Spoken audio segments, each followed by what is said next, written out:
ভিডিওটি দেখার আগে আপনার ফানি মোড অন করে নিন এবং দুর্বল বাচ্চারা এই ভিডিও থেকে 100 হাত দূরে থাকুন। বল্টু, কিরে মন খারাপ কেন? না বাবা, কিছু না। আরে বল, মনে কর আমি তোর বাবা না, তোর বন্ধু। আর বলিস না দোস্ত, গতকাল আমার প্রেমিকাকে নিয়ে ঘুরতে বেরিয়েছিলাম, হঠাৎ তোমার স্ত্রী দেখে ফেললো, তারপর আমাকে কি মারটাই না মারলো।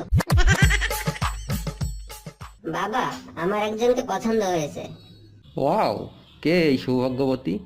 ওর নাম জরিনা, আমাদের পাশের বাসার আবুলের মেয়ে। নো, আমি তোমাকে কিছু বলতে চাই, কিন্তু প্রমিস করো তোমার আম্মুকে বলবে না। ওকে, প্রমিস। আম্মুকে কিছু বলবো না। আসলে জরিনা তো তোর বোন হয়। বাবা, আমি প্রেমে পড়েছি, আর এই মেয়েটা অনেক হট। ওয়াও, এটা তো অনেক বড় খবর। তা কে সে? বাবা, ওর নাম সকিনা, আমাদের পাশের বাসার মোকলেস সাহেবের মেয়ে। নো, আবার? বেটা, ওই সখীরাও তোমার বোন লাগে।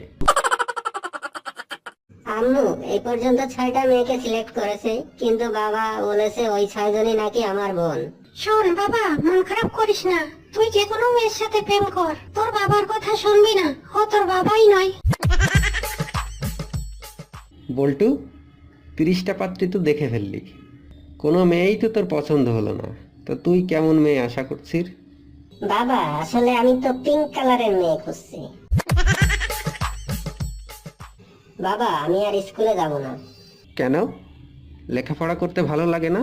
ঠিক তা নয় বাবা, স্কুলের টিচার কিছুই জানে না, সবসময় শুধু ছাত্রদেরই পড়া জিজ্ঞেস করে। বাবা জানো, আজ আমাদের ক্লাসে একটা নতুন ম্যাডাম এসেছে, সে দেখতে খুবই হট। ছি বল্টু, অমন কথা বলতে নেই। ম্যাডামরা হলো মায়ের মতো, তাদের সব